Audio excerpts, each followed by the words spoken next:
대법원 2025년 10월 23일 선고 2021-252-977 전원 합의체 판결 사건명 손해배상 D 채무자의 제3채무자에 대한 채권에 관하여 추심명령이 있는 경우 채무자가 피압류 채권에 관한 이행의 소를 제기할 당사자 적격을 상실하는지 여부 소극 이러한 법리는 국가가 국세징수법에 의한 체납 처분으로 채무자의 제3채무자에 대한 채권을 압류한 경우에도 마찬가지인지 여부 적극 다수 의견 채무자의 제3채무자에 대한 채권에 관하여 추심명령이 있더라도 채무자가 제3채무자를 상대로 피압류 채권에 관한 이행의 소를 제기할 당사자 적격을 상실하지 않는다고 보아야 한다. 이러한 법리는 국가가 국세징수법에 의한 체납 처분으로 채무자의 제3채무자에 대한 채권을 압류한 경우에도 마찬가지이다. 상세한 이유는 다음과 같다. 가. 채무자가 제3채무자를 상대로 피압류 채권에 관한 이행의 소를 제기하는 것은 추심명령에 위반되지 않고 추심명령이 있다는 이유만으로 채무자가 이행의 소를 제기할 당사자 적격을 상실한다고 볼 법률적 근거가 없다. 첫째, 채무자의 제3채무자에 대한 금전채권에 관하여 민사집행법에 의한 압류 명령이 있으면 제3채무자는 채무자에 대한 지급이 금지되고 채무자는 채권의 처분과 영수가 금지된다. 민사집행법 제227조 제1항 그러나 이는 채무자가 제3채무자로부터 현실로 급부를 추심하는 것만을 금지할 뿐 채무자는 제3채무자를 상대로 이행의 소를 제기할 수 있고 법원은 압류 명령을 이유로 이를 배척할 수 없다. 나아가 채무자의 제3채무자에 대한 금전채권에 관하여 추심명령이 있더라도 추심채권자에게 대위 절차 없이 압류채권을 추심할 권능만이 부여되는 것이고 민사집행법 제229조 제2항 채무자가 제3채무자에게 가지는 채권이 추심채권자에게 이전되거나 귀속되는 것은 아니다. 추심명령 주문도 채권자는 채무자의 제3채무자에 대한 피압류 채권을 추심할 수 있다라는 내용일 뿐이다.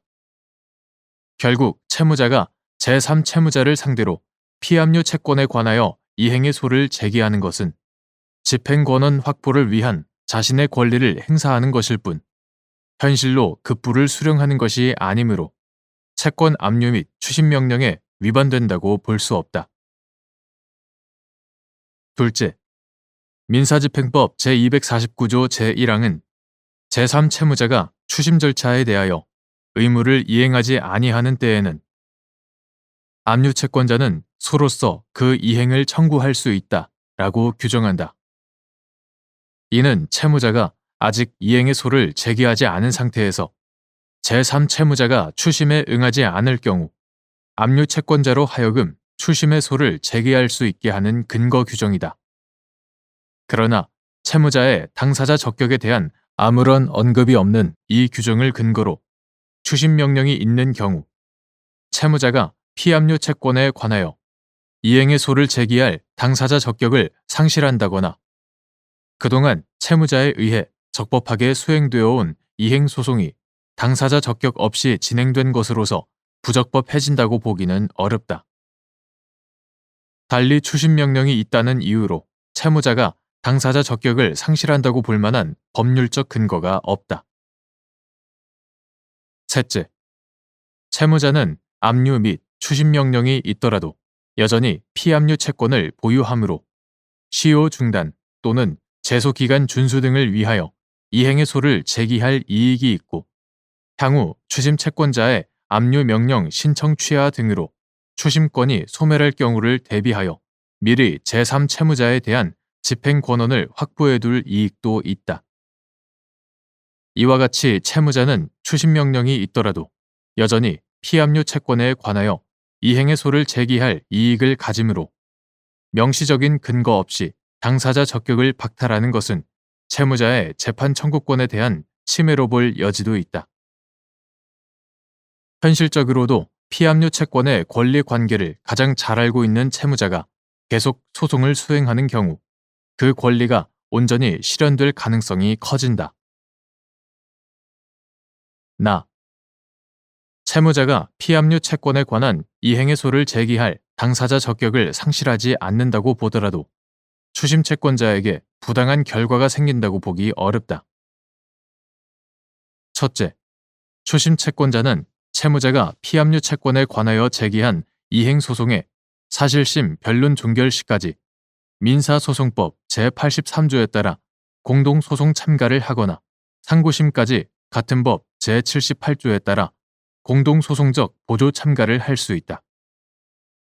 추심 채권자는 민사집행법 제237조 제1항에 따른 제3채무자의 진술 의무 제도를 활용하여 채무자의 이행의 소제기 여부를 확인할 수도 있다. 그러므로 추심 명령이 있었음에도 추심 채권자가 알지 못하는 사이에 채무자가 일방적으로 이행 소송을 종결시켜버릴 가능성은 크지 않다. 둘째, 채무자가 피압류 채권에 관한 이행 소송에서 승소 확정 판결을 받더라도 실제 추심은 압류에 의하여 금지되고 설령 제3채무자가 채무자에게 피압류 채권에 따른 급부를 제공하더라도 이로써 압류 채권자에게 대항할 수 없으므로 추심 채권자의 추심 권능이 제한되지 않는다. 오히려 채무자의 당사자 적격이 유지되면 특별한 사정이 없는 한 채무자가 받은 확정 판결의 효력이 추심 채권자에게 미치므로 추심 채권자는 별도로 소를 제기할 필요 없이 채무자의 승소 확정 판결에 관한 승계 집행문을 부여받아 곧바로 제3채무자를 상대로 강제 집행을 할 수 있게 된다. 민사집행법 제25조, 제31조. 셋째, 채무자가 추심명령 이후에도 당사자 적격을 유지하게 되면 해당 소송에 따른 패소 확정 판결의 효력까지 추심 채권자에게 미치게 되는데 이를 부당한 결과라고 보기 어렵다. 추심 채권자로서는 참가를 통하여 채무자의 이행 소송에 관여할 수 있었고 패소에 따른 손해는 궁극적으로 피압류 채권을 보유한 채무자에게 귀속되며 전부 명령과 달리 추심 명령은 현실로 추심하지 않으면 집행 채권이 소멸하지 않으므로 추심 채권자로서는 채무자의 다른 재산을 찾아 다시 강제 집행을 시도할 수 있기 때문이다. 채무자가 피압류 채권에 관한 이행의 소를 제기할 당사자 적격을 상실하지 않는다고 보더라도 제3채무자에게 불리하지 않고 오히려 응소 부담을 최소화할 수 있다.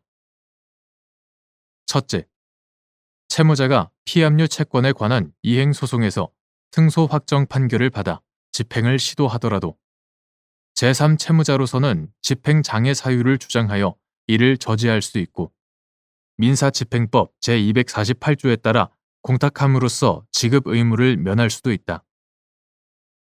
따라서 제3채무자가 이중 지급의 위험을 부담하는 부당한 상황은 발생하지 않는다. 둘째, 채무자가 제3채무자를 상대로 제기한 이행 소송의 계속 중 추심 명령이 있더라도 채무자의 당사자 적격이 유지된다고 보아야 그동안 진행해온 소송이 무위로 돌아가지 않는다. 채무자의 당사자 적격이 상실된다면 제3채무자는 추심 채권자가 새로 제기한 소에 다시 응소해야 하는 부담을 지게 된다. 반면 채무자의 당사자 적격이 유지된다면 추심 채권자는 참가의 방법 외에 별도의 소를 제기할 수 없게 되므로 제3채무자는 새로운 소에 응소할 부담에서 벗어날 수 있다. 추심 명령에 따라 채무자가 당사자 적격을 상실한다고 보면 분쟁의 일회적 해결과 소송 경제에 반하고 추심 채권자의 이익에도 부합하지 않는 결과가 발생할 수 있다. 첫째, 추심 명령을 이유로 채무자가 당사자 적격을 상실한다고 보면 소송이 장기간 진행되었거나 상고심에 이르러 비로소 추심명령이 발령되었더라도 법원은 이를 직권으로 조사하여 소를 각하하여야 하는 것이 원칙이고, 이 경우 그동안의 소송이 모두 무의로 돌아가게 된다. 특히 상고심에서 추심명령에 따른 당사자 적격의 상실 범위 등을 다시 판단할 필요가 있다는 이유로 본안 판단을 생략한 채 파기 환송하였는데, 환송 후 원심에서 채무자가 당사자 적격을 회복했거나 일부만 당사자 적격을 상실한 것으로 밝혀져 본안 판단을 하면 재차 같은 이유로 상고될 수 있다. 더욱이 재상고심 단계에서 새로운 추심 명령이 발령될 경우 위와 같은 절차를 반복해야만 한다. 이는 분쟁의 일회적 해결 및 소송 경제에 현저히 반한다. 둘째, 채무자가 당사자 적격을 상실한다고 보는 것은 추심 명령을 받은 채권자의 의사와 배치될 수도 있다. 예컨대 채무자가 제3채무자를 상대로 승소 판결을 받는다면 추심 채권자로서도 그 판결에 대해 승계 집행문을 부여받아 추심하는 것이 간명한데, 추심 명령 때문에 채무자의 당사자 적격이 상실된다면 추심 채권자는 별도로 추심의 소를 제기하거나 승계 참가를 해야 하기 때문이다. 특히 채무자가 제기한 이행 소송의 본안 판단에 특별한 잘못이 없고 추심 채권자도 문제 삼지 않는 상황에서 추심 명령에 따라 소가 각하되어야 한다는 제3채무자의 주장을 받아들이는 것은 분쟁 해결만을 지연시킬 뿐 추심 채권자의 이익에 결코 부합하지 않는다. 대법관 노태악의 반대 의견. 종전 판례가 가지고 있는 문제점에 대한 다수 의견의 지적은 확실히 일리가 있다.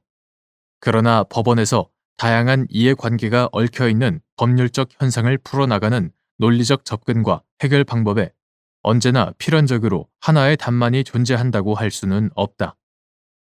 종전 판례도 이미 여러 사건에서 다수 의견이 지적한 문제점에 대한 많은 고민을 해왔고, 구체적 타당성을 도모하면서도 전체 법령의 법적 안정성을 해치지 않는 범위에서 치밀하게 보완한 해석론을 제시해온 것도 사실이다.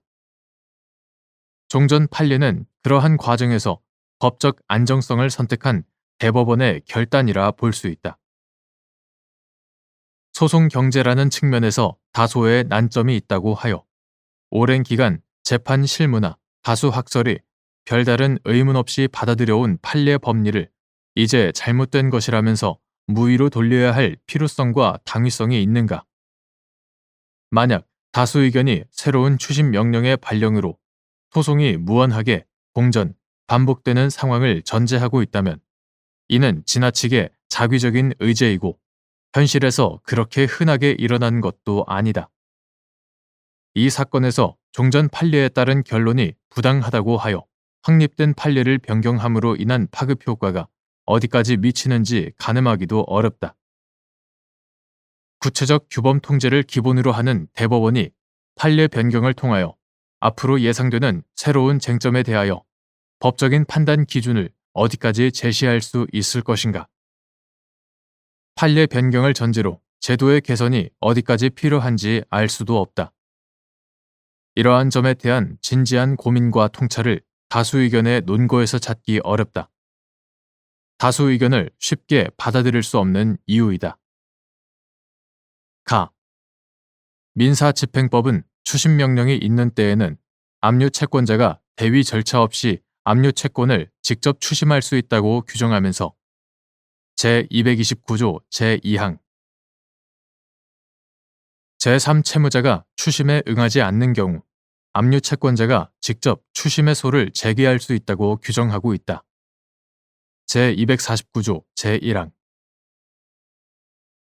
이처럼 추심 채권자에게 추심 권능을 부여하는 것을 넘어 추심의 소를 제기할 수 있다는 점까지 명시한 취지는 채무자에 대한 집행 권한을 확보하여 압류 및 추심 명령을 받은 추심 채권자가 채무자보다 피압류 채권에서 먼저 만족을 얻을 지위에 있음을 고려하여 추심 채권자의 권리 실현을 최대한 보장하기 위한 것으로 볼 수 있다.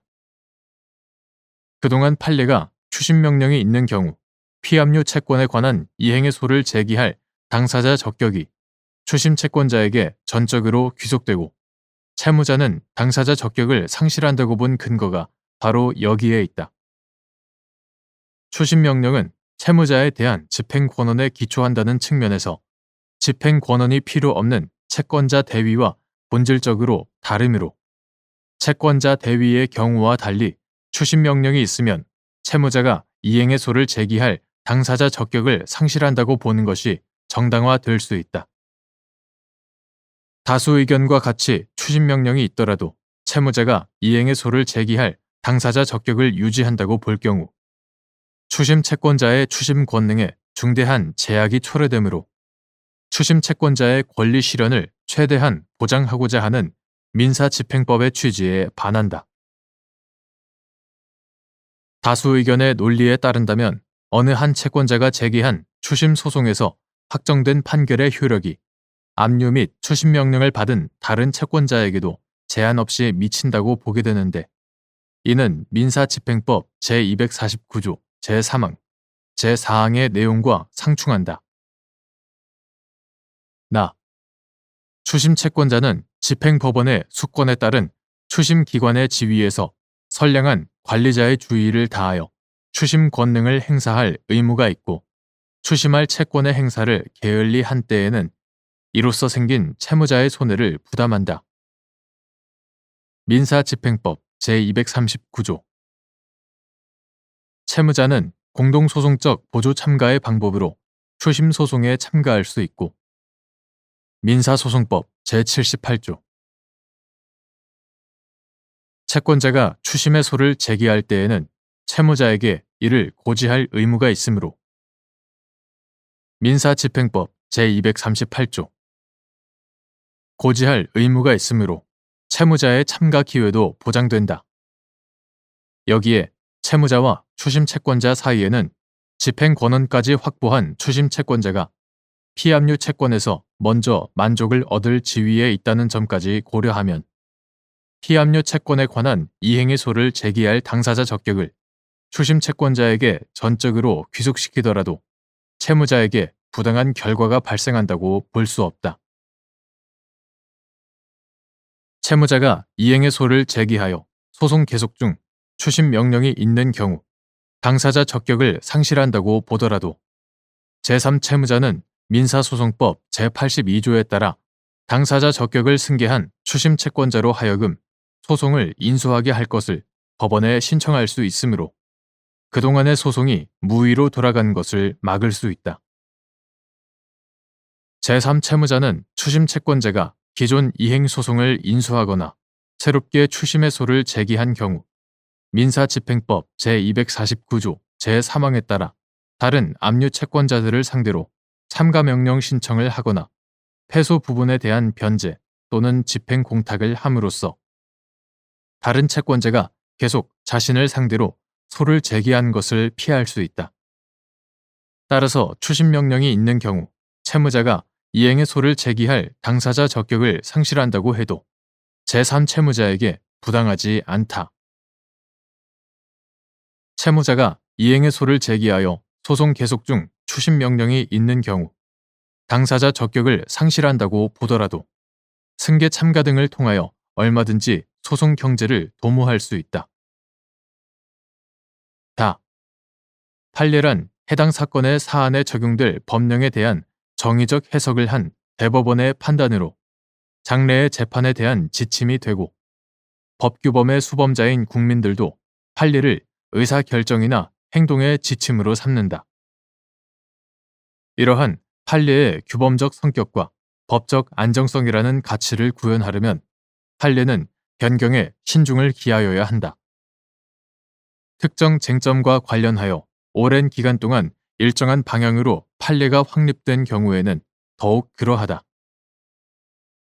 확립된 판례를 바꾸기 위해서는 그와 같은 종래의 견해가 시대와 상황의 변화에 따라 정의관념에 크게 어긋나게 되었거나 해당 법령의 취지를 현저히 벗어나게 되는 등 이를 바꾸는 것이 그대로 유지한 것에 비하여 훨씬 우월한 가치를 가지며 그로 인하여 법적 안정성이 희생되는 것이 정당화될 정도의 명백한 사정이 있어야 한다.